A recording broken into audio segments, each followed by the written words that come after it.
Good afternoon, ladies and gentlemen. How's it going? And welcome to the Just Chatting Gaming News and Trailers for the week of December, 17th? The holidays are almost here. Sort of post Game Awards this week, all of a sudden there's a bunch of gaming news and trailers. It's kind of crazy. So without further ado, let's go ahead and jump into our lead story.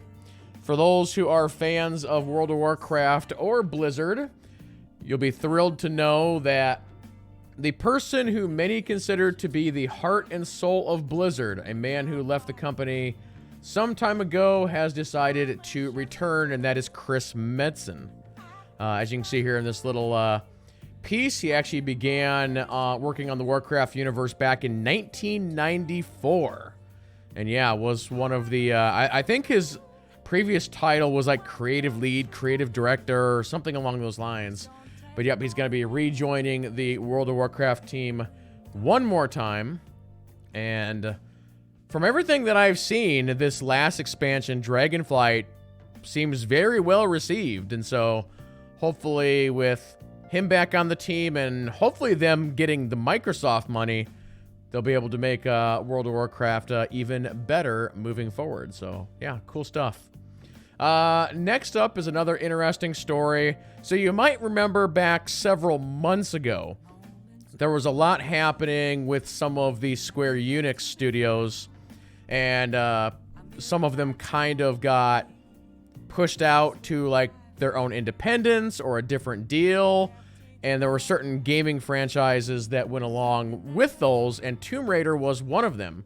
And so it was announced here just a couple days ago that Crystal Dynamics, who has made the last several Tomb Raider games, has actually partnered with Amazon for the next one. So Amazon will be essentially helping them to develop and publish the next major Tomb Raider game.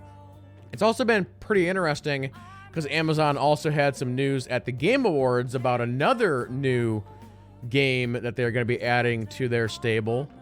And so, yeah, Amazon Games is really pushing forward to be much bigger in the gaming industry.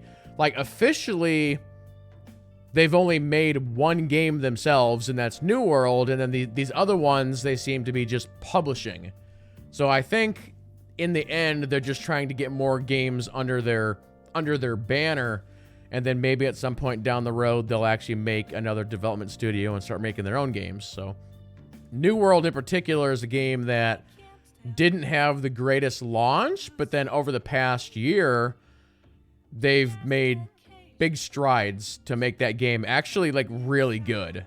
And they threw down a big patch like maybe a month ago or so, where they like redid the opening 20 levels and all kinds of stuff. And so, yeah, New World is definitely one to keep an eye on. And, you know, Tomb Raider is as well. So we'll see if Crystal's able to get all the resources they need from Amazon to make this one pretty good. I think most people consider the last Tomb Raider game to be like kind of so-so, where the previous two were like pretty darn good. So that's cool. Next up, we have a rumor that The Last of Us 3 is in development at Naughty Dog, and frankly, this is not really a rumor. Like, everybody knows this game is going to get made. They're sitting on a gold mine with that franchise. There's no reason for them not to do it, especially with the HBO series. And I'm pretty sure Neil Druckmann himself confirmed, like, months ago that they had an outline already done for the story and for Last of Us 3. So for me, I don't consider that a rumor. This is a rumor. I think it's happening. And there's just, yeah, that game's going to make $1 billion when it eventually comes out. If there's any Dead Space fans here in chat or watching the video, EA Motive has confirmed that the Dead Space remake has gone gold. So essentially gone gold more than a month before it's actually going to come out, and that's always a good sign. Gives them an additional month to just work on the day one patch and just essentially touch up all the little things that may be happening with that game. So yeah, good for the Dead Space team.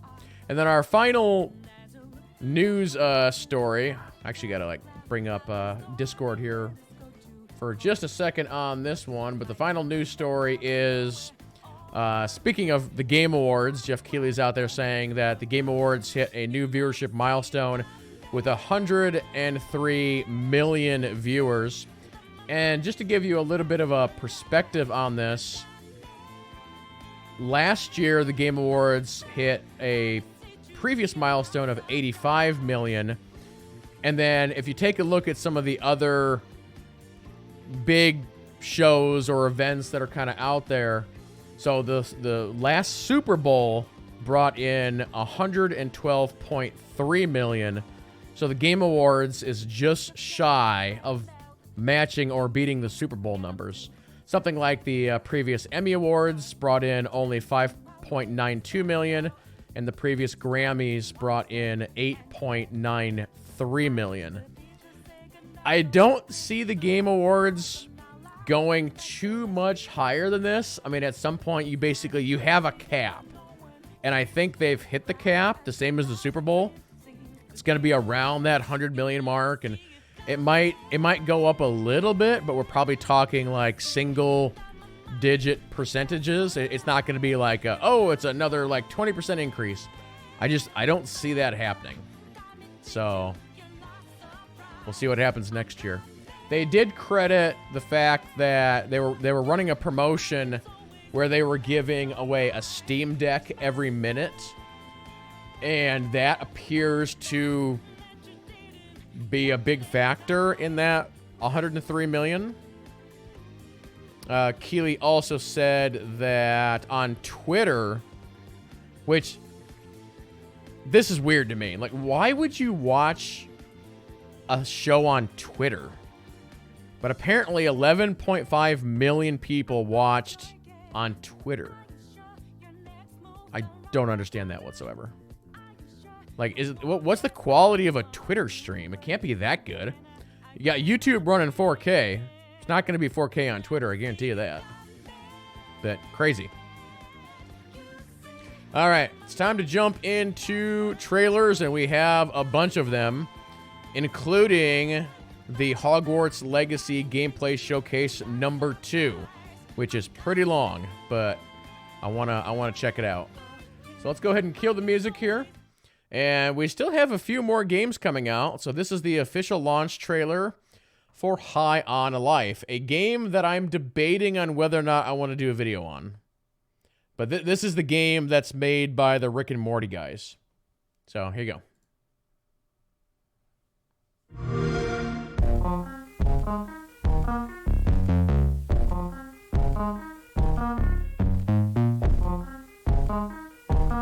Is there no dialogue? It's just music?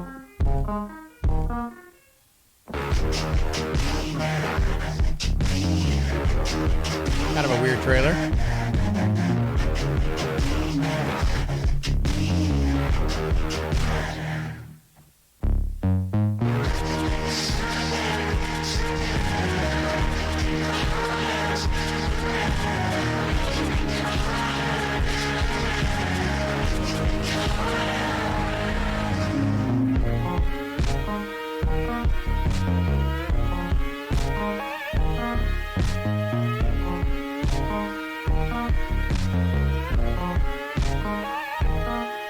It's a weird game.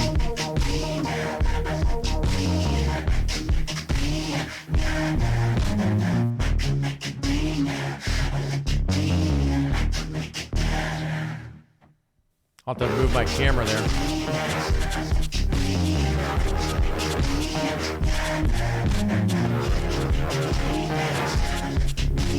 Jennifer Hale. She's in every game.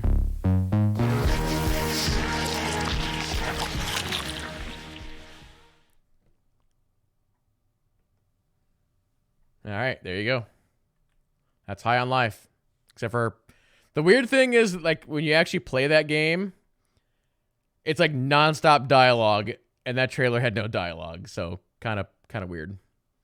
Next up, we have yet another brand new trailer for Fire Emblem Engage. I think this trailer is going to show off the world or something, so let's take a look.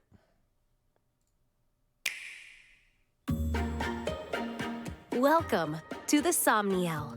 your home base in the Fire Emblem Engage game. As the Divine Dragon, you can visit the floating fortress whenever you'd like. Whether you're taking a break or preparing for the journey ahead, the Somniel is yours to enjoy. So this is kind of like the school in the last game.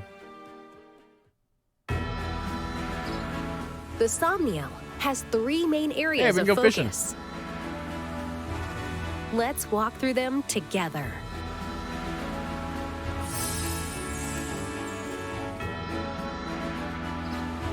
First things first, you should focus on preparing for battle. In the plaza, you can access the armory and item shop. Be sure to stock up before heading into combat. I hope this game's good.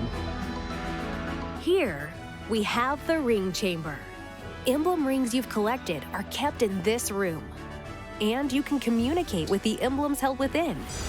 Skills can also be inherited here. As your bonds with emblems deepen, you'll be able to inherit skills from them to use in battle. Bond rings can be created here as well.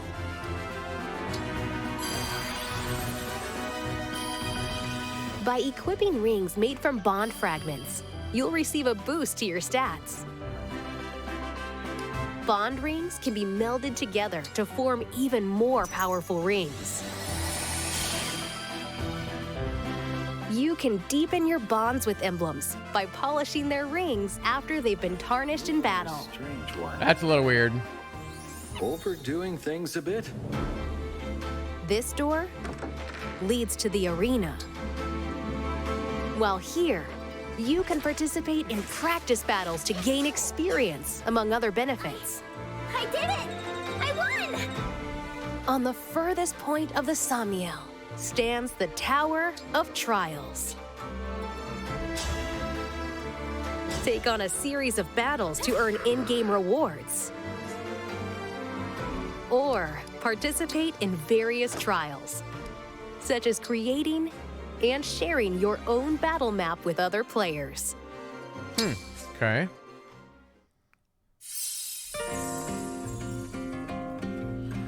The second thing you should focus on is getting to know your allies.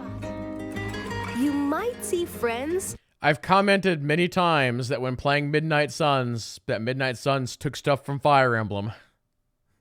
And familiar faces from your travels here. They need breaks too. Deepening the bonds between your allies is paramount to a successful army, so chat with them every chance you get.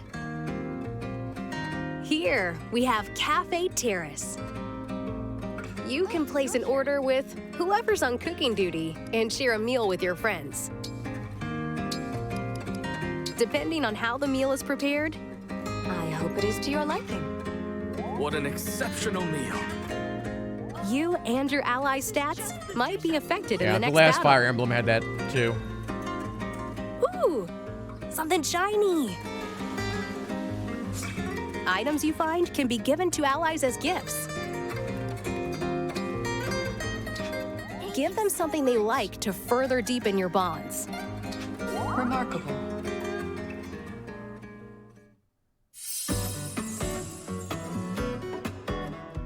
The third thing to focus on in the Somniel is everything else. At the farmyard, you can take care of animals that you find out in the world. Bring lots of animals to their forever home, and Get outta you here might with be that. rewarded. Speaking of animals, there's also That's a a Pokemon. mysterious creature called Sami, who has been here since time immemorial. Legend says that good things come to those who care for it.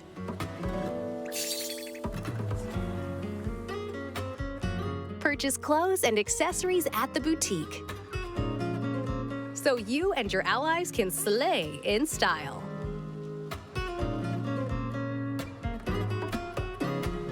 And in the training yard, you can work out to temporarily boost your stats.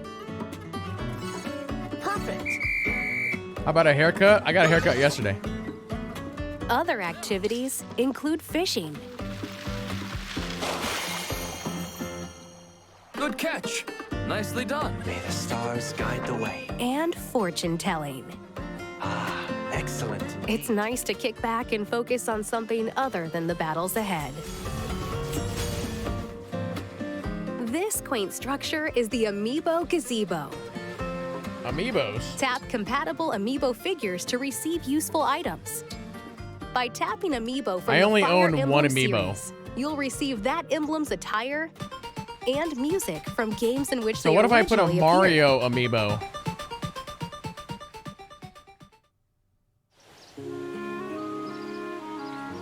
Whew, that sure was a lot to cover. You must be exhausted. If you ever find yourself in need of rest, you're free to lie down in your private quarters. Do we get to customize it? Sometimes while napping. An ally might wake you up. Knock, knock, it's me. The Alpaca Hero is Hero. Morning, Divine One. Why are you in my Killing room? post's the best way to start the day, right? Get out. Rise and shine. Ready to explore the Somniel on your own? From preparing for battle to connecting with your allies, this truly is the place for an aspiring adventurer. Stop by when you can to make the most of your journey. Fire Emblem Engage. Available January 20th only on Nintendo Switch. Pre-orders are available now on the Nintendo eShop. All right. All right. Like I said, the last Fire Emblem was very, very good.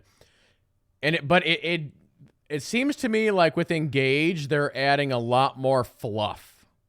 Like half of that, like side stuff was not in Three Houses. So yeah, they're getting a little bit crazy with it, kind of like Midnight Suns. All right, next up, we have a brand new trailer for City Skylines, of all things. They're actually adding more stuff to that game, and they've been adding stuff to that game for years.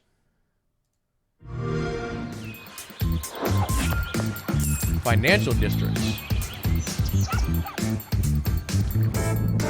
We'll have to do another run of this game at some point.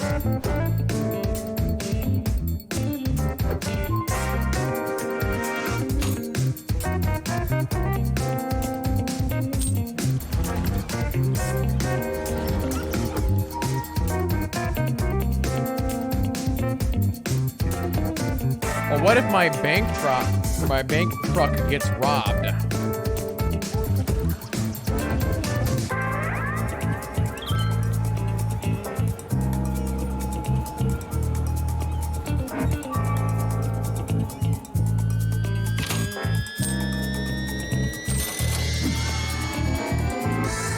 That seems like a lot of stuff. Wait, 72 office buildings? What?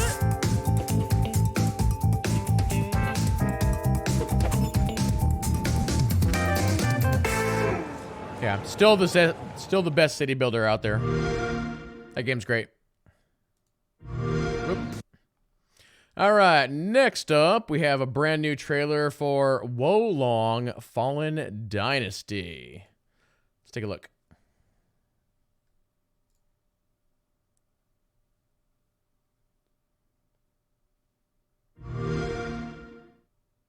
Yes, I can see it. Fate intended for us to meet here. Koei Tecmo.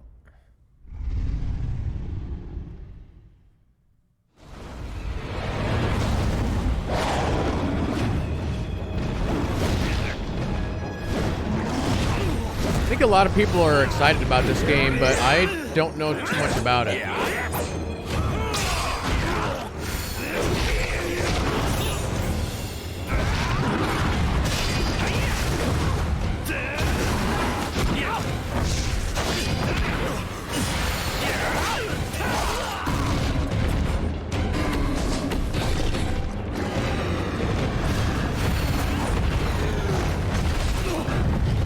kind of got the Monster Hunter aspect of like the giant creatures.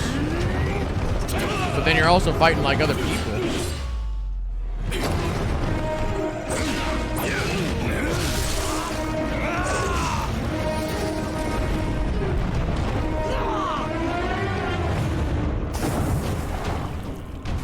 Suffer as these warriors may,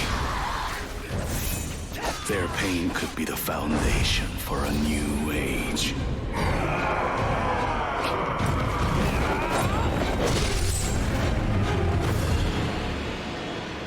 That game comes out in the spring, I think.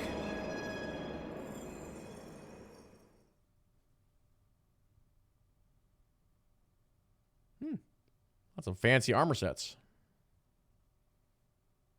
Oh, March 3rd, there you go. Now, I don't think it's a Souls-like. I think it's like an action-adventure type game. All right, next up, we have a trailer for a game that I know nothing about. Redemption Reapers. First trailer? I don't know. Let's see what this is. They are horror made manifest.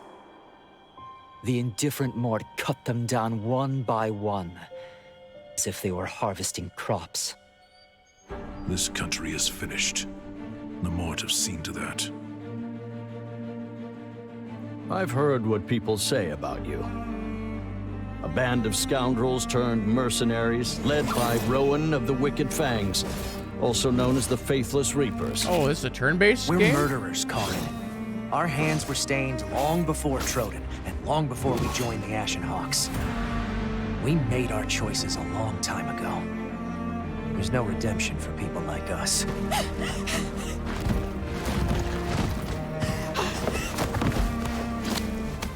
Each time I bring down a strong foe or protect someone from danger, I feel a sense of accomplishment.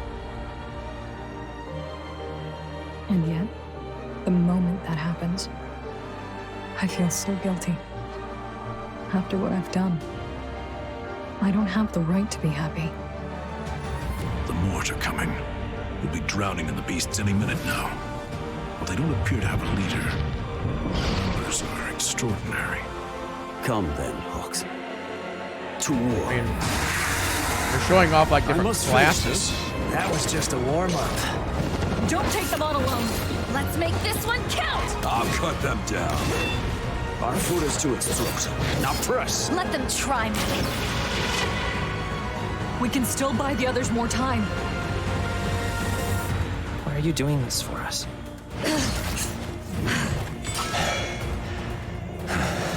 Lay waste to this refuse. Hey, holding the line during a drawn-out retreat is kind of a Hawk specialty, no? You could easily get away, so why don't you? We have unfinished business to take care of. Your time has come. Now's our chance. Don't get reckless. Oh, come on! Give me all you've got, Mort. As one! This won't be easy. It will take more than this to drive me back. So why would a notorious band of cutthroats risk their lives for others when it would be a simple matter to flee? Is everyone ready? Not a problem. Being at a disadvantage is nothing new. Come on. Let's do this. That has definitely piqued my interest. The trailer did a pretty good job of flipping between the cinematics and then the actual gameplay. February. We'll have to do some more research on that game. It's got potential. Binary Haze Interactive is the name of the developer on that. Actually, here real quick, I guess since we're on it, there's a link to the Steam page. Simulation 3D Dark Fantasy RPG are the tags. Yeah, conquer fierce battles and a tactical... Yeah, that could be interesting. I'm very, very curious. I guess that was the first trailer, so... Yeah. Have to definitely keep an eye on that one. What is going on with my YouTube here? Oop. Sorry about that. I had one of my trailers get wonky. Okay, next up we have the launch trailer for Wavetail. Let's take a look. One night when I was a kid, Grandma had a drink and let me stay up late. Whoa. Grandma's drinking. Then she started telling me about when Strandville sank. It was just 2 days after Grandpa's death. Man, this game's getting heavy. We took cover in Grandpa's greenhouse. They sat in there looking through his hundreds and hundreds of notes and drawings when something just cracked. Granny said that it sounded like the earth broke in two. They must have been so scared.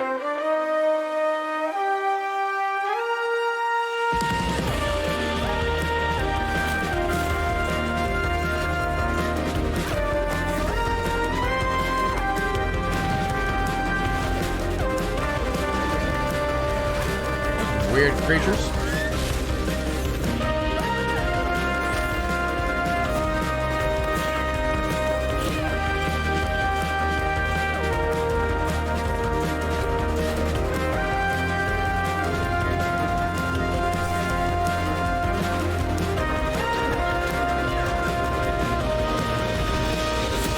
Yeah, the movement looks really interesting.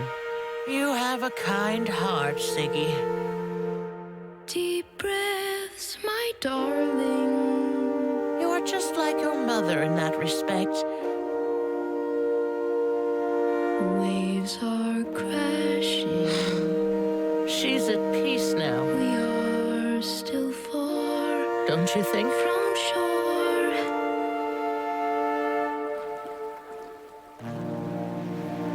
I haven't heard anybody talking about that. That actually looks like it could be good.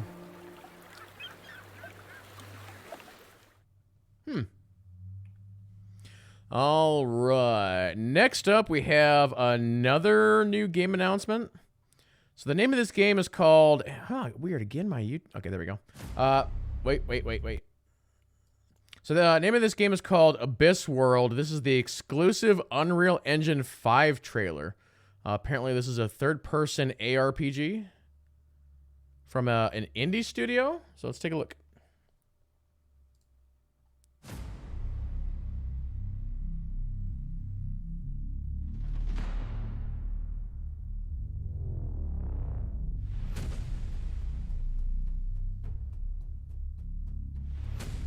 I'm going to turn the volume up.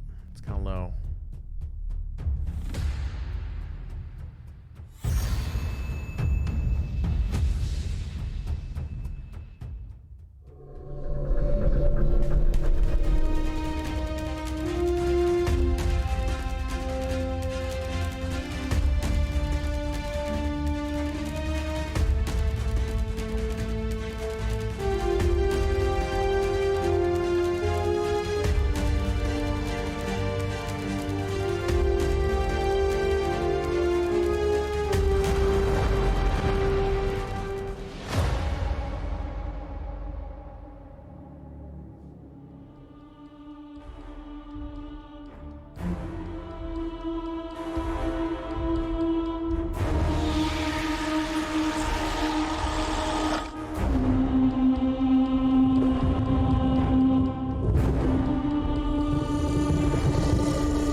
Really weird creatures.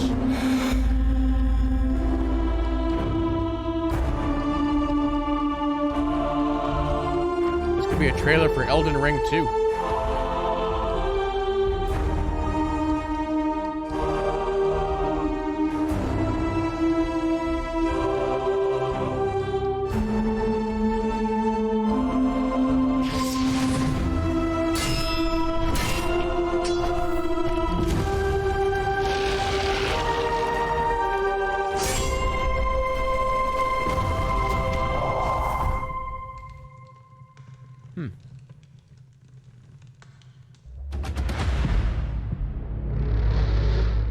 It's gonna be cool when we actually get some UE5 games released.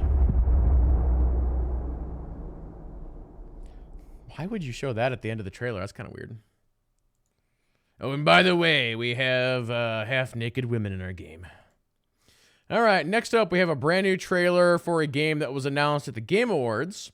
This is the another one of these Amazon affiliated games. So this is a welcome trailer for Blue Protocol. This is also going to be an MMO for those who didn't see the initial trailer.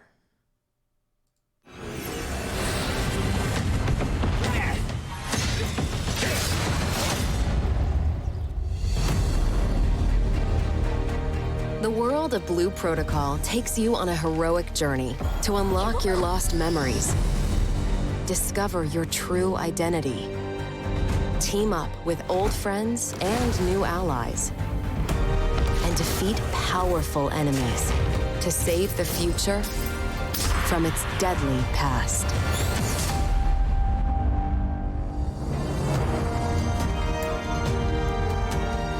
"2,000 years in the future, a massive beast has awakened within the planet's core.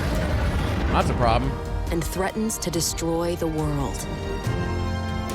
You awake with no memory of your past, quickly finding yourself at the center of a millennia-old conflict. As the grand story unfolds, you'll discover your true purpose and what it means to be a hero.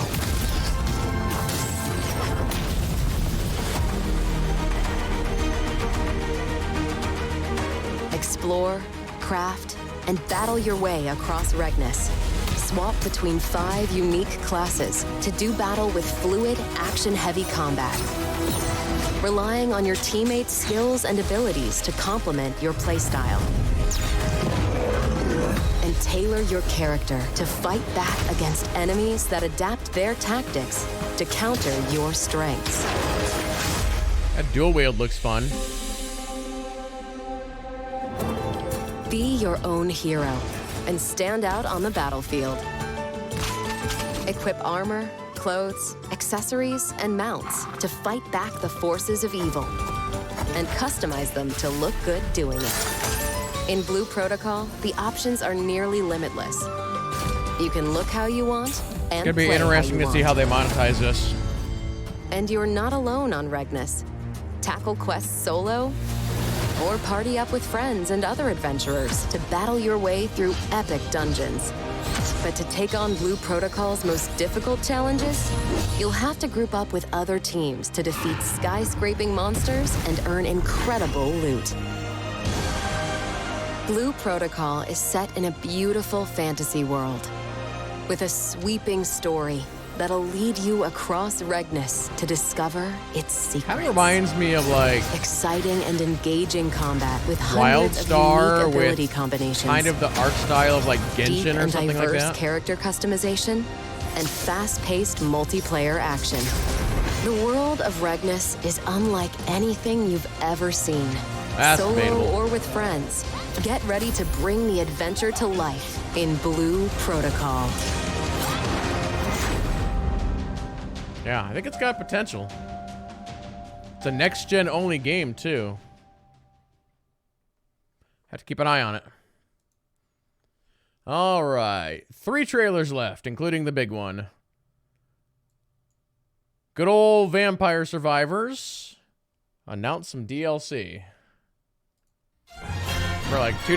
The rising sun forever dimmed. A land of moonlight and fading blossoms. Eternal night, a vampire paradise. If you'll just take my hand. Pierce the heavens and drink from the font of the full moon. Cool spell.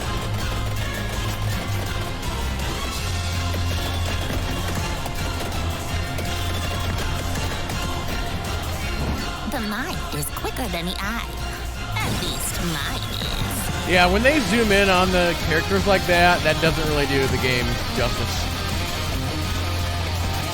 It's just like a bunch of pixel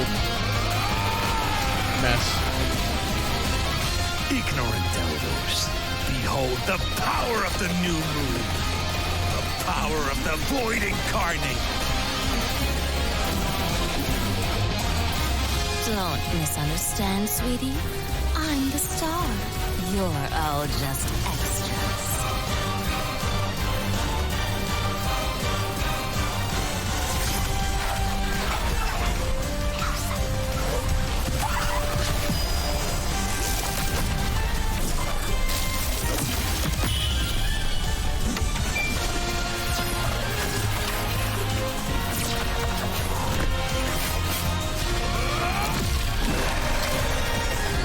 Too bad the game doesn't look like that.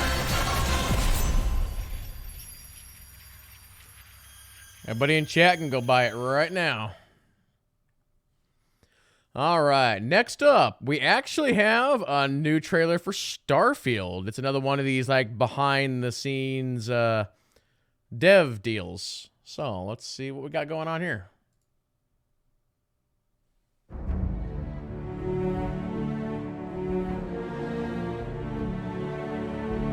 Hi, I'm Jess Finster, Community Director at Bethesda, and I'm back at Bethesda Game Studios doing another round of Constellation questions. Thank you so much to everybody who submitted your questions on Discord, And I'm going to Reddit, say the words Twitter. that everybody Really is saying. appreciated reading them all. Man, I hope this game's Today good. we're talking with Starfield's lead quest designer, Will Shen, on quests. So let's get started.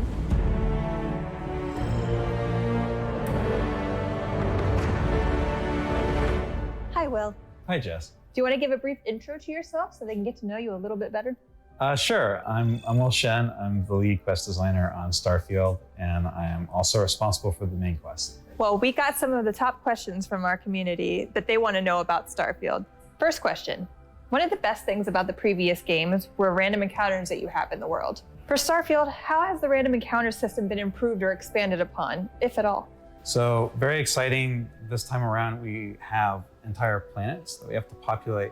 So we actually have new tech to take whole locations that we've built and put them on the planets. Now you could say maybe you're going to an outpost and you actually discover there's a whole group of people there with a particular problem. Whereas, before it might be just a person coming to you along the road. Now it's an actual whole location that can be put there. And maybe they have a problem like one of our members was kidnapped. They've been kidnapped by some pirates. We think they're over there. We actually are replacing a whole other location with that person in it and enemies around it. So it's a dynamically placed settlement that is taking you to a dynamically placed dungeon as you're walking through the planet. So basically, at any point in time on a planet, you can just experience a random encounter anywhere. Yeah, exactly. And I think we're really only just scratching the surface of what that tech can do. We can see what looks like Earth's own solar system in the Starfield gameplay trailer. Will there be quests taking us back there and exploring how things have changed? Yeah, actually, very early on in the main quest, we take you to our solar system, which in our lore is called the Old Neighborhood. Nice. And you'll be being sent there on a mission from Constellation to discover the mysteries of the artifacts. And you'll get in contact with the question of what happened to Earth, but also you'll go to Mars, and there's actually a settlement, one of the early settlements that humanity created after they left Earth. It's called Sidonia, and that's a whole city with its own. So I guess one question that I have about this that I don't know if they've talked about is, I don't think we've seen aliens in any of the trailers. So are all of the humans in this game, does like everybody originate from Earth? Problems and people to meet. How will faction quest lines work compared to other BGS games? Can we join multiple factions and complete all of them like in Skyrim? Or does joining one lock you out of certain others like in Fallout 4? Yeah, so one of the early things we decided on was making sure that the main quest actually kind of gives you a little bit of a tour of the settled systems and all of the major players there so that we can give you a taste of what they're going to be up to. We're peacekeepers. We protect the people of the Free Star Collective. We also discussed really early on, like, okay, do we make some of the factions be in conflict with each other? And we decided, we really want to make sure that you can play through all the faction lines independently of each other.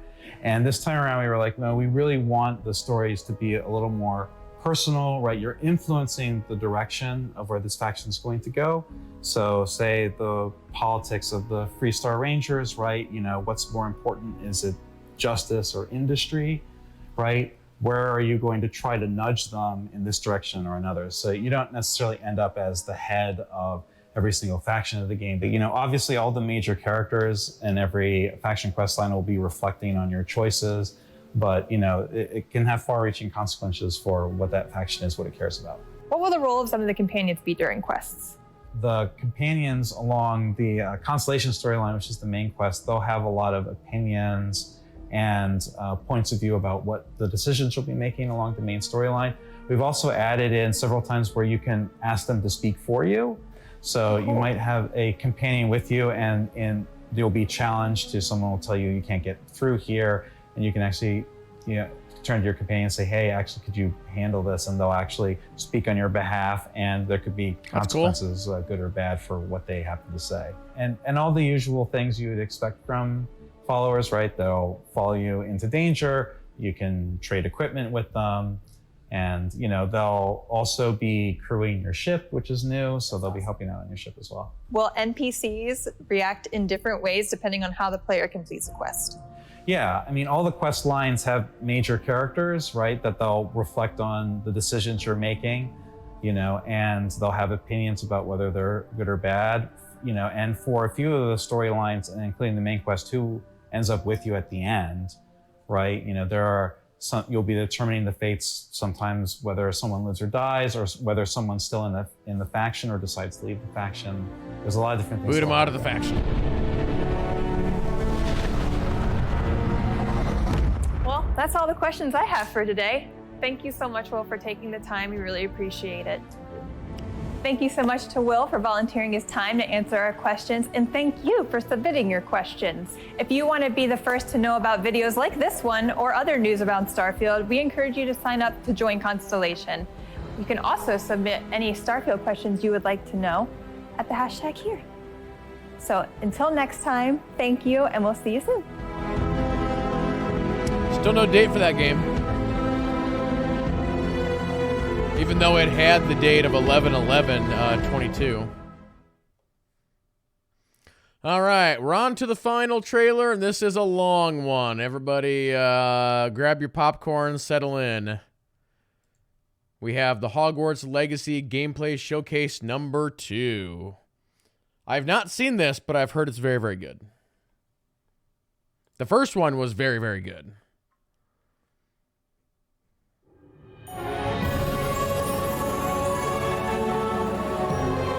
Yeah, I think this game has potential to be something really, really cool.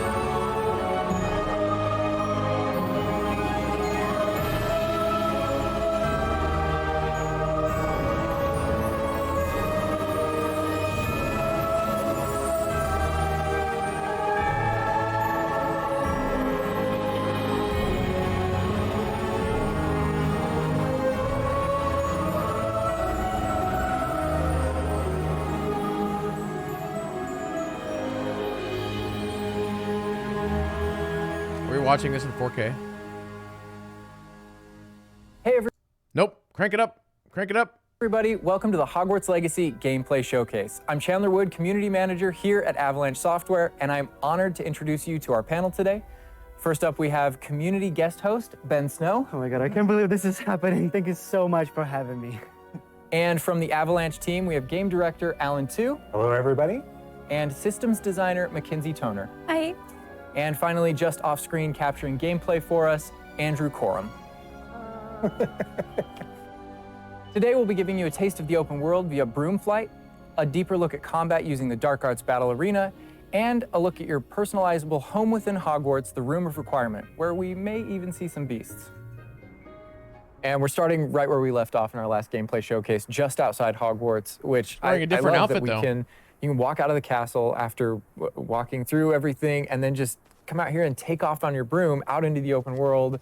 And Alan, I know that's something that you particularly like about Hogwarts Legacy too. Yeah, I'm a big fan of just being able to hop on the broom and go anywhere. There's something about kind of like the sensation of I wonder how big the open world is. And just, I love the proximity that I can get to things. I love flying close to the ground.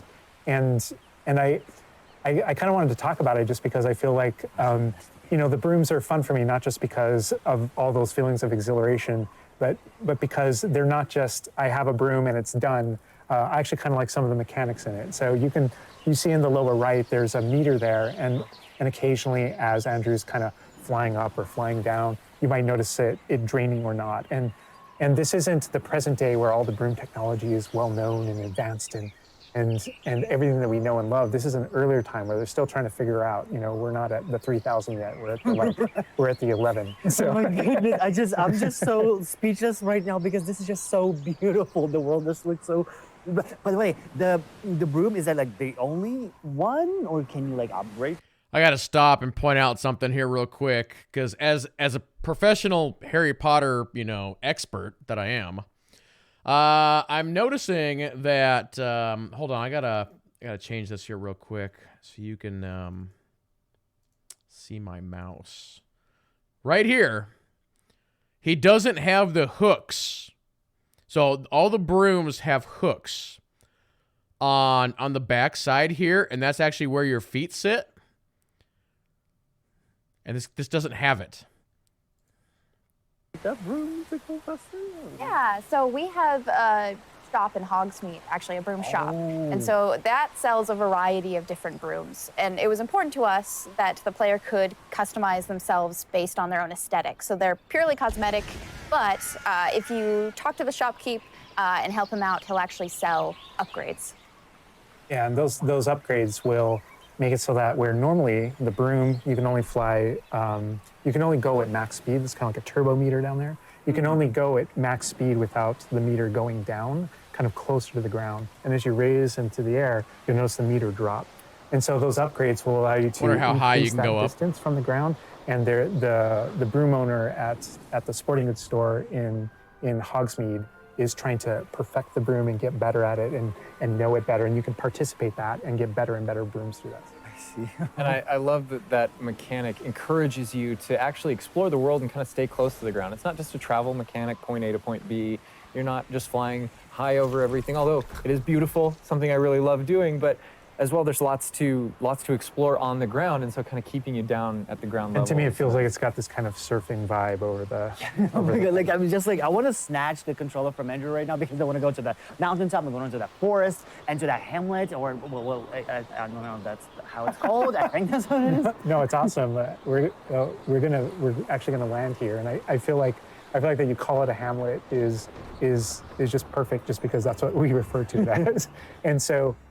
We all know from lore that Hogsmeade is the only all-wizarding village within Britain, but we wanted other opportunities to kind of meet other characters out here and to kind of populate the landscape, so it's not just kind of, barren as you leave out this direction and that direction.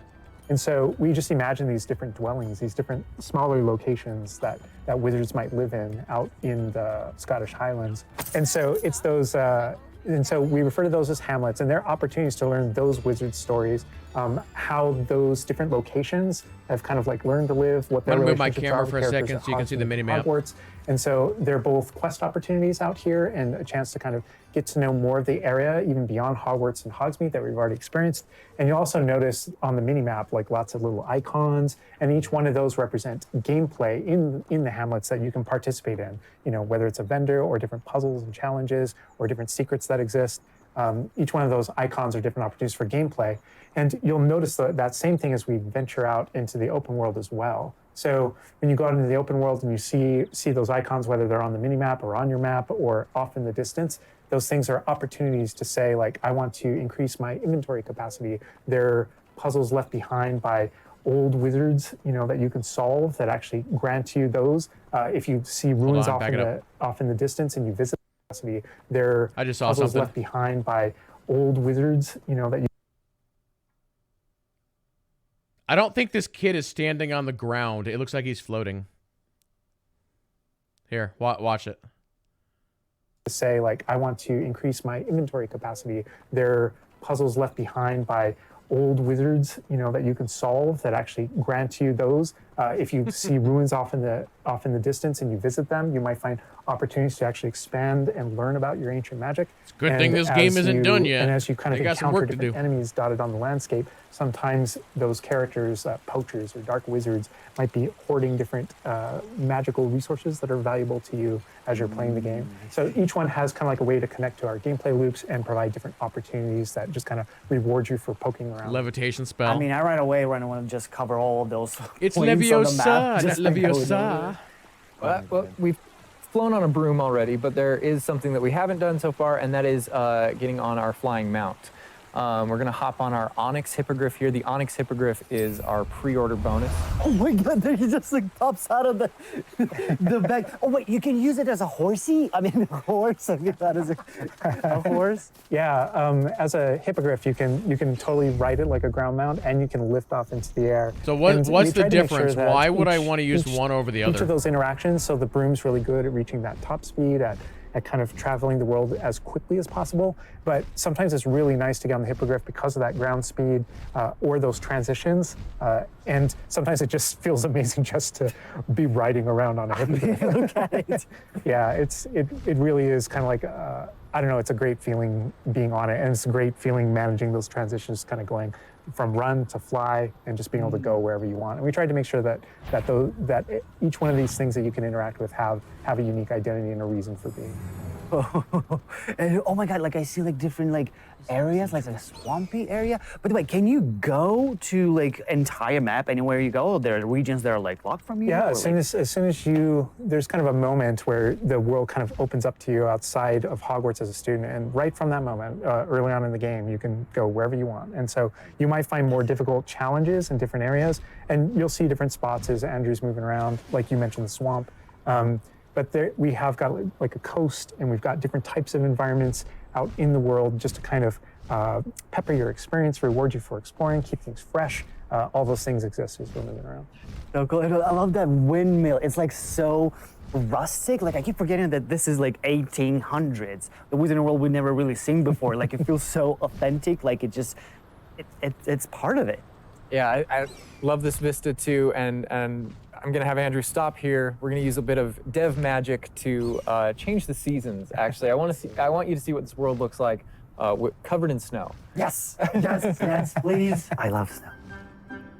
It's pretty cool to be able to that it's gonna have changing seasons. Oh my god, this is so beautiful. Oh my goodness. This is so pretty. Like, it looks so realistic. Oh my god, it changes the landscape like completely. Oh my god. Does it have like actual like gameplay impact? Like impact on the gameplay? Or does it like it's just the weather of Scotland? Yeah, we really use it as a narrative marker through the game. So as you're progressing through your main storyline, it was important for us to kind of like have those moments that kind of felt like when you're reading the books or watching the movies where, you know, you'll see kind of like the title card, winter, and now the landscape has changed and you're really feeling that passage of time while you're a student, you know, going through your year at Hogwarts. And I think we wanted to duplicate that. And for me, it's really fun that it's not just on the outside, which I agree. I think it really What happens if you crash into the water? But within the school as well. So there are moments like when it reaches certain holidays or things like that, where Hogsmeade reacts to holidays and the school reacts to holidays, and you see the decorations around those environments change. That really helped just kind of make me feel like I'm there. Right. Yeah. And it's not just you know, for the seasons, those kind of vibe things. Like we have a day-night cycle, and there was a quest cycle, that popped up there for a second that said, it's largely about vibe, defeat an enemy with a Hogsmeade in the evening, Chinese there's less chomping characters there. cabbage. Around the school, you'll notice it kind of dies down and quiets down. Just when there's just candlelight and students kind of like as you're walking through the halls. But in that day-night cycle is where we've kind of placed a few items where, you know, whether or not you can collect them or whether or not you can interact with them that are a little bit restricted by the day-night cycle. There's like treasure chests on the mini and map. I love Andrew's flying up here, really high up on the hippogriff. There's like and we're question marks on the mini map. View of Hogwarts in the distance. It's just absolutely beautiful. It's part of what I love most about flying around in this game, whether it's on a hippogriff or on the broom. No, I mean, you talk about going anywhere and things that you can see in the distance, and that's one of my I still Bunch of can't red get over icons on the like, mini-map. No matter, I play this Like so enemies. much, but I still can't get over the fact that I can see Hogwarts out there, and there's just something beautiful about knowing that all of the things inside of it, the classrooms, the students, the professors, all the places I can go, I can just fly my hippogriff, land in the courtyard, enter the front doors, and just walk, to the library, to class, or to greenhouse, or to my common room. That it's all contiguous and just kind of like one space. So there was is an still aggro exciting system me. there. I mean, I'm just. Did you guys notice that? I'm speechless right now. It's just absolutely beautiful. Similar to like Assassin's Creed. As much as we want to spend a lot more time out here just flying around, experiencing the world, I think this is a great opportunity to switch over to combat. And last time we gave you kind of an intro to combat. This time we're going to really go a lot more of a deep dive on using the Dark Arts Battle Arena, which is part of our deluxe edition. All right, Andrew's got us in the Forbidden Forest, which is where the Dark Arts Battle Arena is, which is part of the Deluxe and Digital Deluxe Edition. I love the way that the Dark Arts Battle Arena is actually part of the world. It's integrated into the world, so your experience is more immersive than just choosing an option from the main menu of the game or something like that. Reason to go to the Forbidden Forest. Exactly. There are many reasons to go to the Forbidden Forest, but he's also wearing the Dark Arts cosmetic set, and here he's pulling out the Thestral, which is part of that Dark Arts pack from the Deluxe and Digital Deluxe edition. I So we're believe going you can only full see Dark Arts those here. if you've seen someone That's die. where I'm going down. But I like this this battle arena. It is So a what great is the place backstory to of our show off, character?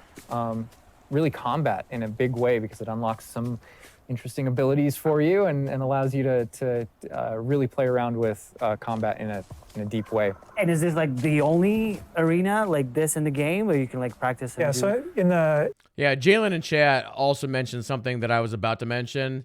They just mentioned that something was behind a paywall. I feel like I need more info on what that is. In the base game, we have 2 combat arenas normally, and so everyone has access to those. And each of the combat arenas are an opportunity to kind of just go through a difficult combat challenge, fight Yeah, through the multiple arena. waves in order to earn So a it must be different optional. cosmetic You for must your not need character it. and add that to your collection. In the case of that's no different than the Dark Arts Battle Arena. That's also true, the combat arena. But one of the things that we're excited about in the Dark Arts Battle Arena that people can do is you come in preloaded with different abilities. So the unforgivable curses are something that everyone's going to have access to through the base game and going to be able to earn, and they can make choices in order to kind of Why like is add this that to pixelated? their repertoire, and they can also commit to that down with certain talents. Oh, they're and trying things to like hide that. some spell stuff, that's why. When you play the Dark Arts Combat Arena, you actually have access to all those things as kind of like a way to test them all. And so it's a chance to kind of like Why tour even and show play it with the Dark Arts and decide whether or full not screen that when is a you're not path going to show it? that you kind of want to go down. But yeah, everyone has the same. They said in a ability to previous video explore- that some of the explore Dark spells Arts. they This don't is want to just kinda like announce a way of previewing. And again, a great place for us to show off combat in general. So I think we're gonna jump in here. Andrew's gonna start battling. So and this we is can just start a horde talking about mode. everything you're seeing on the screen. All right. He just said, but the cadavers right away. Oh my god. We're starting off strong. Oh my We're god. starting off Was that Kujio? Oh my god. That's so cool. Yeah, so that you'll notice right away, like when we used Avada Kedavra, that guy's health bar went from instant to 0, and we really are trying to honor the way Avada Kedavra works in the game, even in some pretty Yeah, the extreme combat looks pretty situations. cool. You'll notice that like the meter takes up a lot. I think they longer said to in a previous video build that up as a way to kind of obviously deal you get to with its customize your extreme character and power, you can just choose that what it's spells and all fun that. to And I use, think and they there's said you can some slot ways that 16 we'll probably spells. talk about to adjust that. But I don't know. I don't know if there are things on the screen that you just have questions about.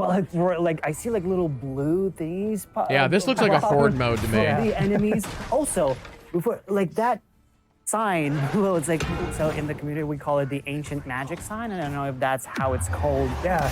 In the game.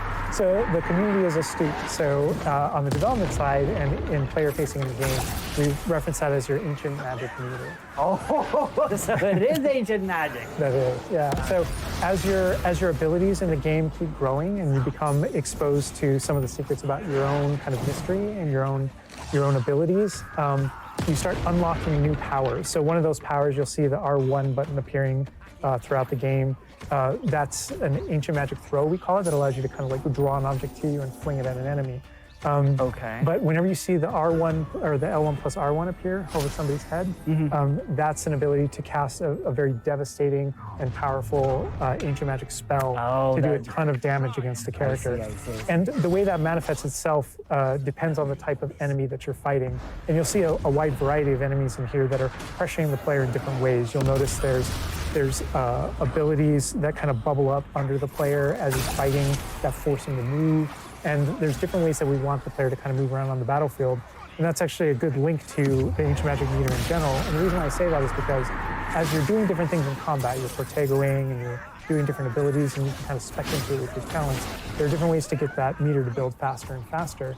But one of the most effective base ways to build up that meter fast, that way you can launch these devastating attacks whenever you want to, is to actually perform combos. So you see that combo appearing, and it's almost like your emotions are building up, and then basically that builds up enough that you can attack someone. But as the combo meter builds up, at some point you strike someone and a piece of their magic kind of falls out of them. You'll see these blue orbs in the game world, and there's something that only you can see in the narrative, in the world. And it's another reason to move around on the battlefield. If you can go up and collect those things and suck them in, they give big jumps to that ancient magic meter as we're playing. We're talking a lot about spells and magic here, but I think there's another huge component of combat, and that is the tools that you can bring to combat as well to kind of change the way you play. And I think Mackenzie knows a lot about what's going on with the plants and potions. And so the tools are really interesting because they're basically like a prior investment. So you can bring the potions and the plants that you grow in the Room of Requirement to combat to essentially kind of help you defeat enemies a lot quicker and more efficiently. So some of the tools that you'll see here are like the rock skin potion. So that is something that basically covers your skin in this like rocky material that reduces the incoming damage that you're receiving. So against big enemies, hard-hitting enemies like trolls, that's super helpful. So much like he's just destroying. The troll just collapsed from one of the cadavers. Obviously, what's we the have the cooldown Wiggle on the potion killing as well, curse? which increases your health. And then we have the focus potion. So when Alan talks about having to balance Avada Kedavra with a long cooldown, because obviously it's an instant kill, one thing that you could do is brew a focus potion, and that will increase how quickly your cooldowns regain. Right. Oh my God. There's just so much like versatility, like in what the character is doing to the troll right now. Like he's just bouncing around the arena. He's like not. And the troll makes him move around too, looks like. And I love that our plants are violent. Yes, and so that's like when we're talking about the setup of the arena, you also have plants that you can fight with. And so we have things like the venomous tentacula that you can put down, and it acts like a turret, and it just kind of shoots enemies around the battlefield. That is so cool. This is like a truly like Hufflepuffian way to approach the battle. Exactly. No, that was super important to us. So there were these like multiple ways, and so you can see there's a ton of different things that you can use. The mandrake is one, so you can pull it out and it stuns with its like piercing cry these enemies in a radius. And another thing I want to call out that we're seeing on the side of the screen here is these dueling feats, which I love because I love anything that prompts me to play a game in a different way, a unique way. I don't want to get stuck in my style, you know? And so this is a way to, if you want to get stuck in your style, go for it. If you just want to blast people with spells, go for it. But we also want to what kind of spell is that? That's crazy. Things over here that may make you use certain plants or certain potions. Like or it was magical spear, like pierced the dude, and then he just exploded. In the prior stream, and the field guide challenges, this is the way that the field guide manifests like challenges for you to do in combat. And exactly to your point, we just wanted a way to encourage players to explore the different systems, to help them decide, to just kind of practice with them and explore what they want to do, because there really are so many different ways that you can push talents. When you see the green X's on characters, that's right, and that's kind of through your talents you can unlock this kind of cursing mechanic that sort of like links the fates of these different characters on the battlefield. That way, as you're cursing different characters, they all begin sharing damage. And so we have things like Avada Kedavra, which is the insta-kill, but if you curse everyone before you insta-kill this one guy, they can all drop dead for that kind of ultimate golden war fantasy. And so, oh my god, there are dark arts fantasies. There's fantasies about being more of a defense against the dark arts character, things like that misty step that you see that guy into a chicken being used on the battlefield. And we can also spec into our potions and plants to make them more powerful and more efficacious. So it's all about which type of player you feel like you are and whether or not you want to play with prep on the fly or with deliberation, and those are all different options. That is so cool because like it's like I see so much like going on the stream, just so much complexity, and I want to just try it myself, like which style works best. I mean, I feel like it's the dark arts is going to be the easiest route, but that ancient magic, to be honest, feels like much more powerful than just the dark arts. Yeah. To be fair. And speaking of plants and potions, we are going to be putting the dark arts away, put those unforgivable curses away, and heading to the Room of Requirement, which is your home within Hogwarts, a personalizable space that actually has some utility as well, where you get to brew things. So and this grow they've never things really and, shown also care in for some detail. beasts. All right, Andrew's got us in the Room of Requirement. So the only thing that they've shown of this is they like just briefly like showed like this location, and they have mentioned that like you'll be able to go in here and customize it, and this is also like your personal crafting room and stuff. So wearing we kind of went casual mode on the outfit here, wearing a nice jumper. And I think that's a good jumping off point for the personalization of the space as well. Not just your character and the visuals of your character, but actually this space is a place that you can make your own. Yeah, it was super important to us that this space really did feel like your reflection as a wizard. So you can change the architecture in here. What? Different themes throughout, starkly different themes, to really just hammer home that this is yours. You Oh my God! What? This is beautiful. We never expected that to be. Oh my God. That's the thing, is not only can you change the architecture here, but you can actually conjure little objects into this space, as you can see. So there's like statues that you can do, and ornaments and tables and rugs and just a bunch of little things that really flesh out the space and bring it to life. Oh my goodness, because like we had an idea that those places where you brew stuff, that's where you can change, but you can do all of this. Where do you even get this stuff? Like there's a furniture store? Yeah, so we call them conjurations. And the conjuration recipes can be purchased at Tomes and Scrolls in Hogsmeade. But also as you engage in different types of gameplay throughout the world, you'll be rewarded with different objects. That's so cool. And you change color? You can change the color, you can change the size of it, and you can place it basically anywhere. Oh, that's cool. Oh my God, it's so tiny. It's like for Baby Niffler. And I love how the system too is designed. It's not mechanical, it's immersive. And so you get the magical effect of conjuring it in, and you're actually doing this in the world as your character, but the way you've blended like that gameplay with the immersive design of personalizing the space. Oh my God, like, and I love the animation, how it like appears, you know, like it's all not the just plates like are there, moving. it's like it almost like it apparates. It is really quite beautiful, and that was the thing, is we wanted that to look really nice because the magic in the wizarding world is everywhere. It's physical, it's kinetic, and it's whimsical. We really wanted to nail that whimsy in this space. Another thing that I wanted to discuss is that not only can you like conjure things and you can change their look, but you can do that with the utility objects as well. So you can see that we have planting pots and potion stations, and you can change the look of those as well. And these are the areas where, as we had mentioned previously, you'll be growing your plants, you'll be brewing your potions. Right.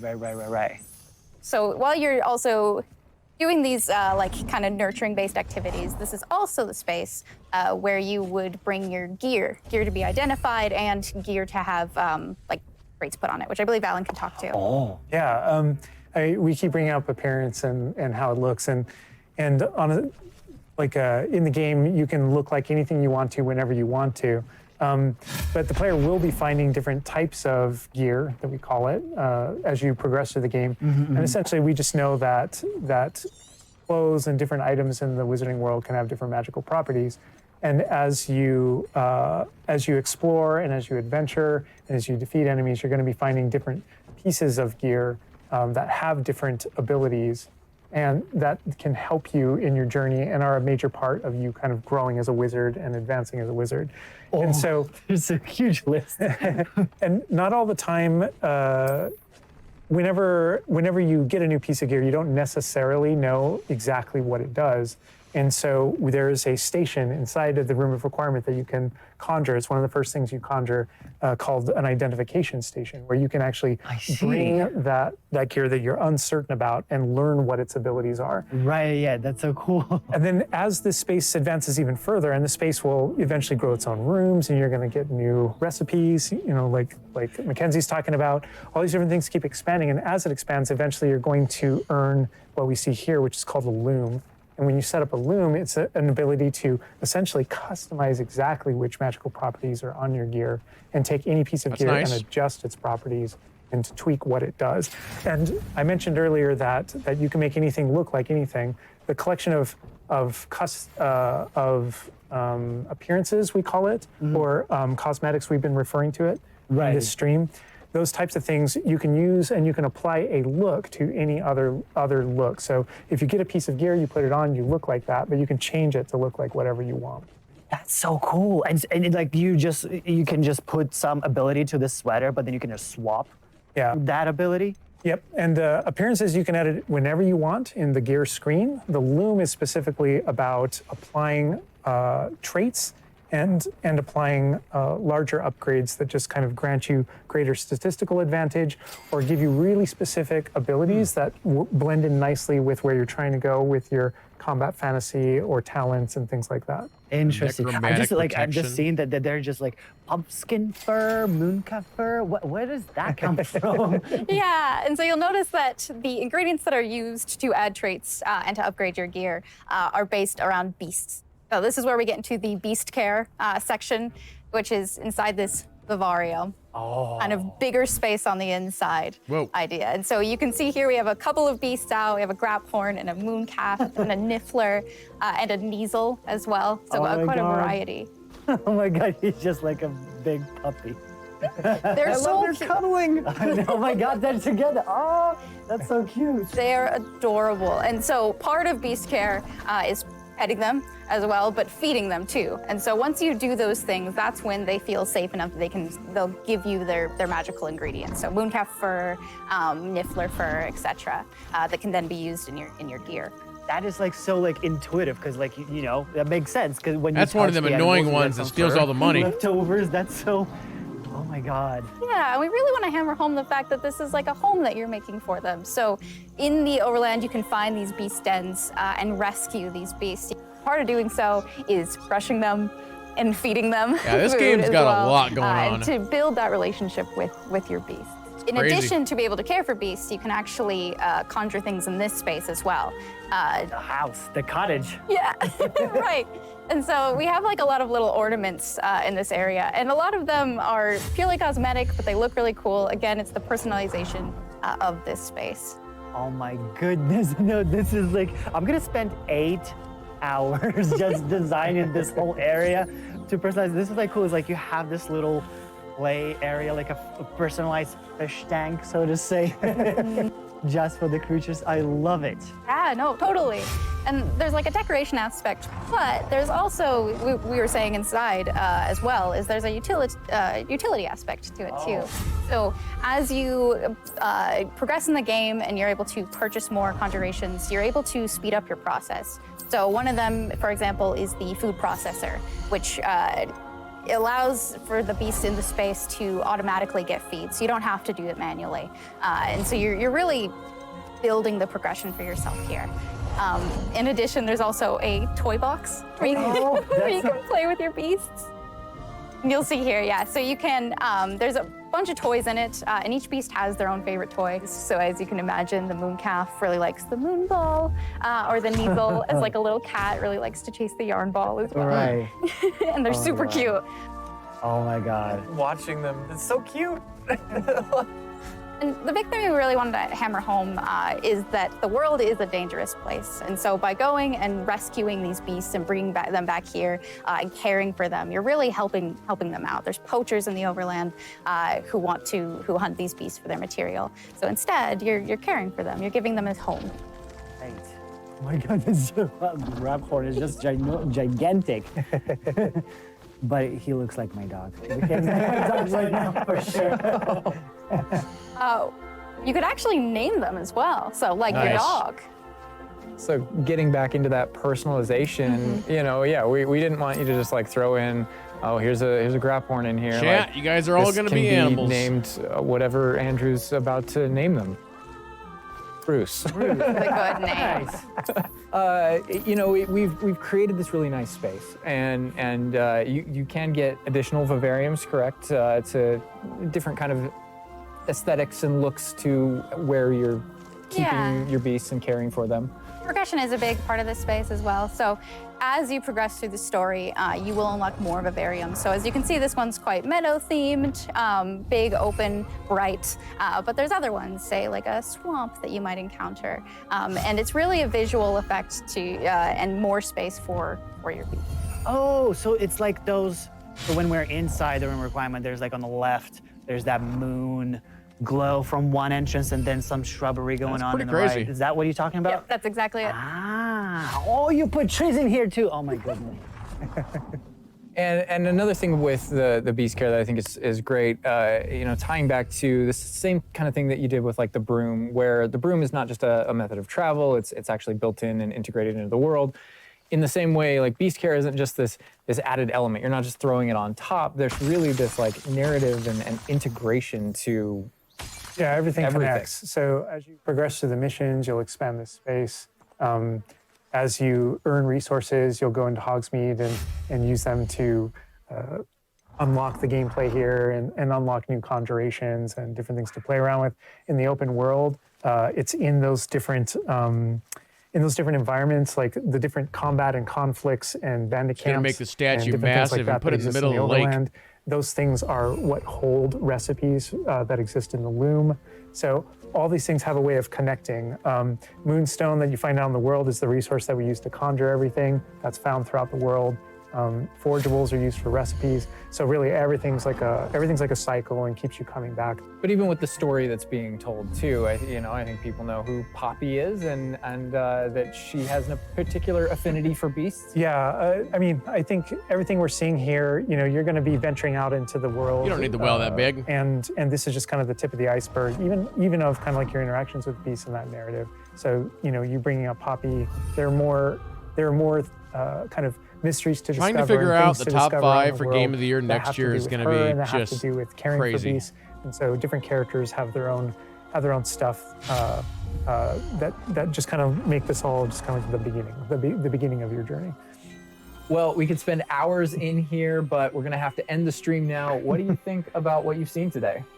I mean, I'm just so blown away by how beautiful it looks. The open world seems so detailed and there's so many things to do. And like the combat, we're gonna spend like 2 weeks or more just breaking it down by pieces. There's just so much to this world. Like, I'm so happy you guys did this overall gameplay. And that's just the tip of the iceberg. We've got more for you to discover and find on your own. Thank you so much for being here. Thank you for watching. Hogwarts Legacy is available for pre-order now. It releases February 10th with 72-hour early access for owners of the Collector's, Deluxe, and Digital Deluxe Edition. We're gonna wrap things up, but first we've got a little surprise for you. Bye. Bye. This is the office of the,